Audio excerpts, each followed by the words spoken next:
Hello my fellow family foodie friends, it's Jackie and welcome back to another week of What's for Dinner. I hope that you get some inspiration from my meals. I'm sharing with you 3 meals this week and 1 dessert, and it's absolutely one of my favorite desserts ever. Whether I make it or anyone else makes it, it's amazing. I just got done cleaning up a dinner, so I'm sitting down for a few seconds to film this intro to say hello and welcome to my channel. I am Jackie. I film grocery hauls and what's for dinner every single week. I love to share with you guys the meals that I make, the food that I buy, to hopefully give you inspiration, because I think that feeding my family is one of my favorite things to do as a mom and a wife. And if feeding your family is the role in your home, I would love to give you inspiration, whether it's just from ideas or how I execute things or stay on budget or save time or whatever, or maybe just seeing someone else enjoy it will help you find more joy in it. So that's what I'm sharing with you guys, and if you like that kind of stuff, I hope you stick around, and without further ado, let's get to the food. Okay, I have a 1.5 cups of warm water, and I'm adding 2 tablespoons of sugar and a tablespoon of yeast. Mix the 3 together and let it sit for 5 minutes. Okay, so this has been sitting for 5 minutes, and we're gonna slowly start incorporating the flour. And once it's mixed all together on high for 5 minutes, we'll let it sit for 5 minutes, and then we'll get it into the pan.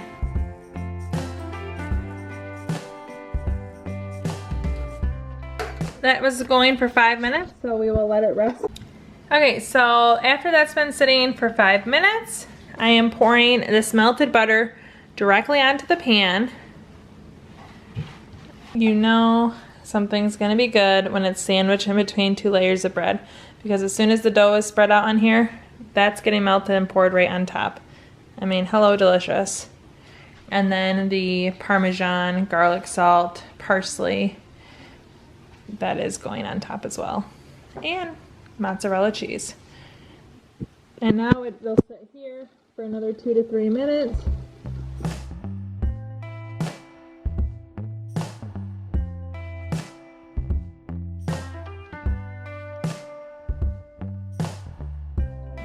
Okay, so I have the dough all over the pan, and now we get to decorate it. Okay, it smells really amazing, guys. So the recipe calls for something called Johnny's garlic spread. I don't have that. Now it's time for mozzarella.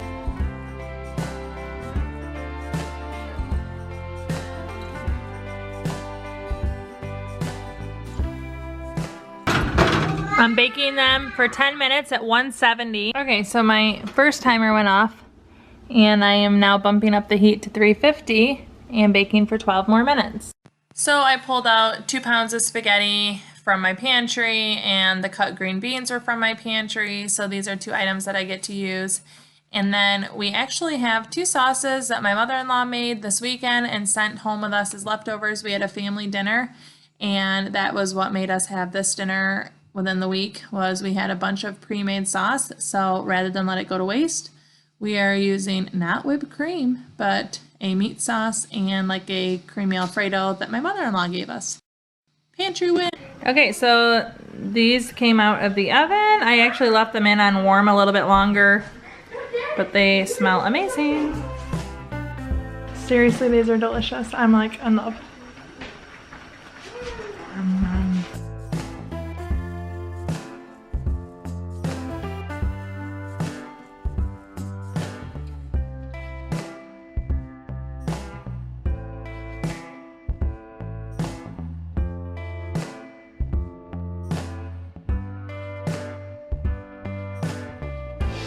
Okay, I'm loading my crock pot with 3 of these chicken breasts. I'm going to use my Y peeler to julienne these carrots.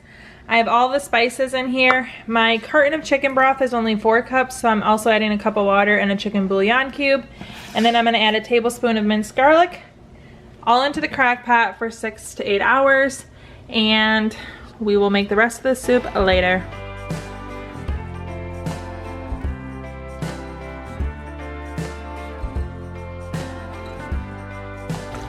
I actually decided I'm going to make 4 breasts, take 2 out after they've cooked for enchiladas tomorrow. Then I don't have to cook them again.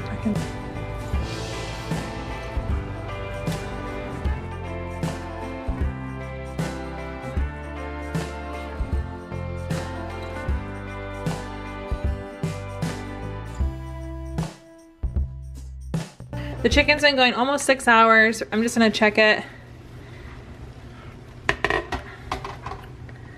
I will be removing the breasts and cutting them up, keeping 2 out for enchiladas.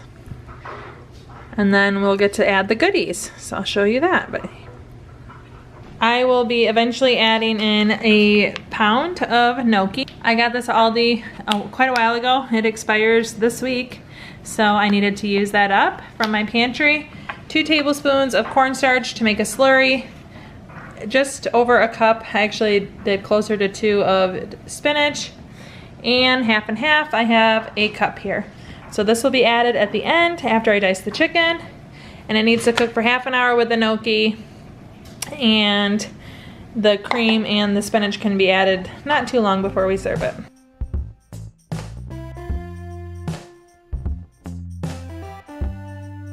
Okay, so I chopped 2 of my 4 chicken breasts.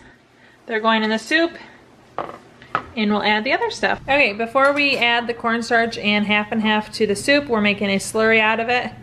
And I've never made a slurry with cream before. And of course, Calvin's gonna do the mixing for me, right, buddy? First, we're adding in the gnocchi. Careful of splashing, bud.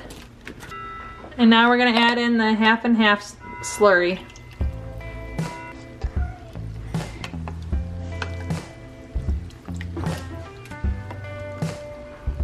And this needs to go at least half an hour to cook the gnocchi. And then we add the spinach closer to eating time. Soup has been going about 30 minutes.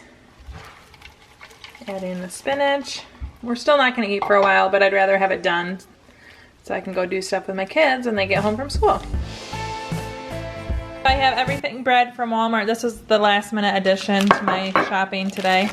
But we have these leftover cheese from Jimmy John's and the Chick-fil-A sandwiches last week. It's Calvin's half birthday, so we get to celebrate with a cream soda. We always buy a Clinky pop on half birthdays, right? How old are you? 7 and a half? 3 and a half. This soup is super creamy and it's like chicken noodle soup's sophisticated cousin. Okay, so I'm gonna add in 2 cups of this jasmine rice. I get this at Walmart. I like to buy the Aldi kind, but they were out. 2 cups of water, a can of this Aldi tomato sauce, and then I have all of my spices here. I have a teaspoon of dried cilantro, a teaspoon of garlic powder, a teaspoon of onion powder, a teaspoon of cumin, and a half teaspoon of salt. And it's all gonna go into the Instant Pot, and I'm gonna hit the rice buttons.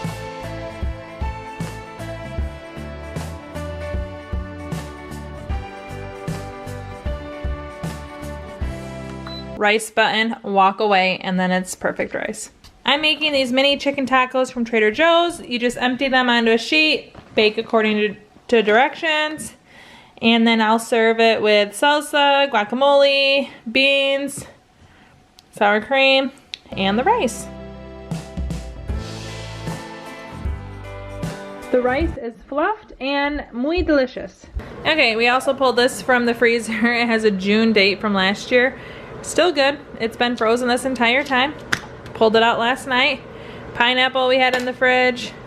And black beans we got at Aldi this week. We had these frozen tacos since September of 2019, so time to use them up. We love these Trader Joe tacos. So this is salsa verde. I'm just using the rest of this jar. And this is the chicken that I took out from the gnocchi soup. I made 4 breasts for the soup so that I could take 2 out for this dinner, and they're already cooked. I'm just gonna warm them up in this little dipper and let them kind of cook in the salsa verde. So no actual recipe, just putting some in the bottom. I'm gonna shred the chicken here with a fork, put it in there, put salsa verde on top, and let the chicken just kind of warm up in there before I roll it into enchiladas. And I will remove those carrots. This chicken already has a lot of flavor because it was cooking in a soup base. This didn't even take the whole jar. And I'm just gonna let it cook like this. Again, it's already cooked, so it's heating and marinating.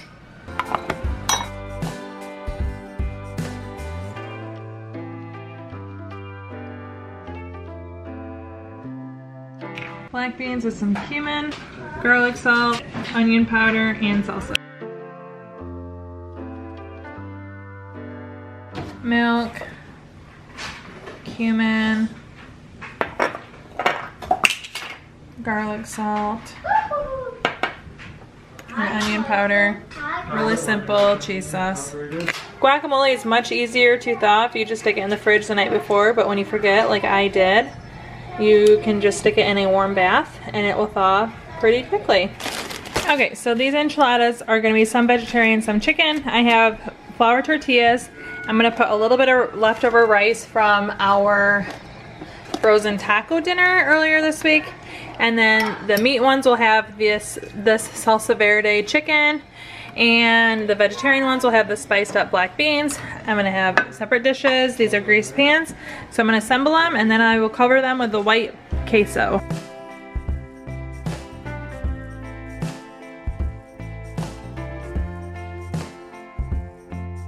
Okay, so here's the cheese sauce. Again, I thinned out queso blanco, whether Velveeta or the Aldi version.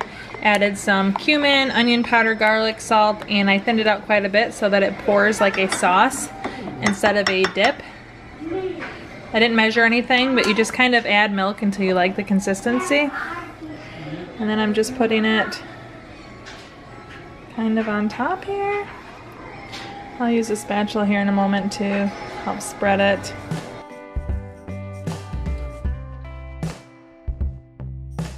We'll be popping these bad boys in the oven at 350 for 20 minutes.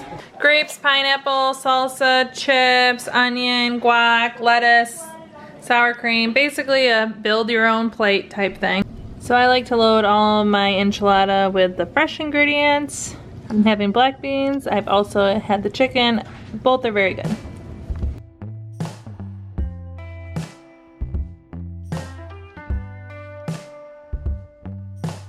So I diced my butter. I'm gonna freeze it before I make my crust because we want a super cold crust.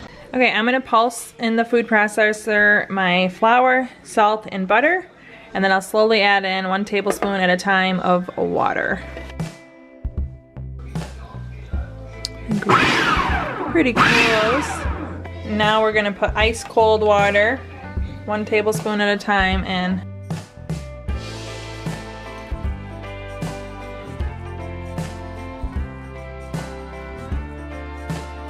And now I will shape it, bag it, put it in the fridge. Nice.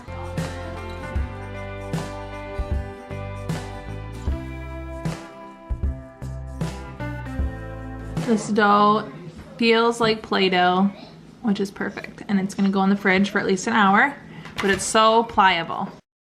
So this is not hard, but you need to let your dough rest. You need to bake it ahead of time, let it cool. And then you need to have your custard cool, so it takes a lot of time. You need to plan it early to make a custard pie.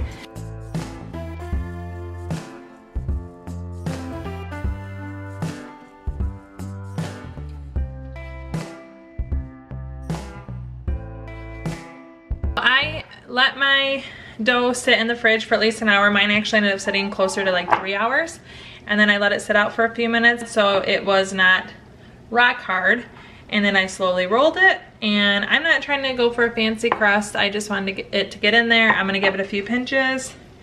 But now that it is in here, I'm going to blindly bake it. So I'm gonna bake it in the oven, and I have to weight it down. I'm gonna use rice. I've always used beans, but I don't have beans. So we're going to put some rice in here and get my crust baked so that once it's baked and cooled, I can fill it with my custard.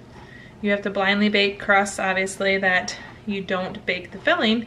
I don't make a fancy, beautiful looking crust, but it'll taste amazing, I can promise.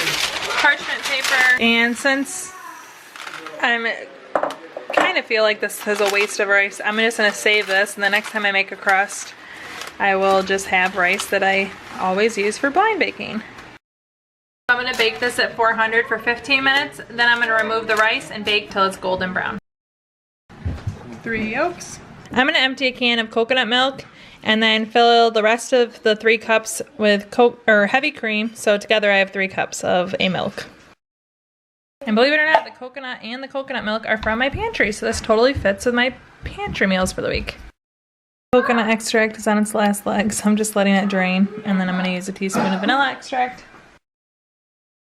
So this is after it baked with the rice. I'm gonna remove the rice and bake it another 15 to 20 minutes. You can see the internal needs to bake a little more. Okay, so I am making my custard on the stove. I have my 3 cups of milk, coconut milk and heavy cream, my 3 egg yolks, 3/4 cup of white sugar, a 1/4 teaspoon of salt, and a 1/3 cup of cornstarch. And I'm just going to whisk this till it is a custard. So after this is removed from heat, we add in coconut extract, vanilla extract, and then you can add in toasted coconut. The recipe says you can add in the coconut during the custard phase or on top. I actually like it both ways, but I think I'm going to just add it as a garnish on top.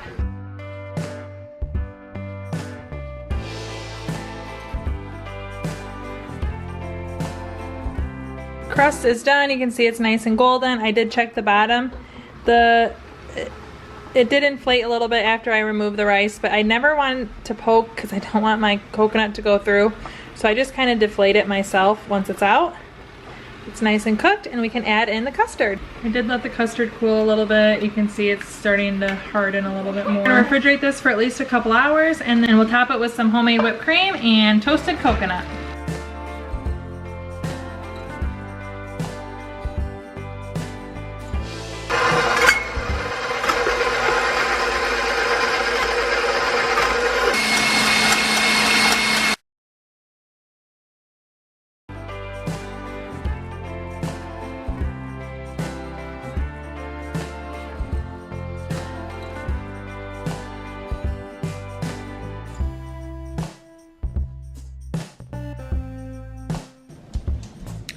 Happy Pie Day!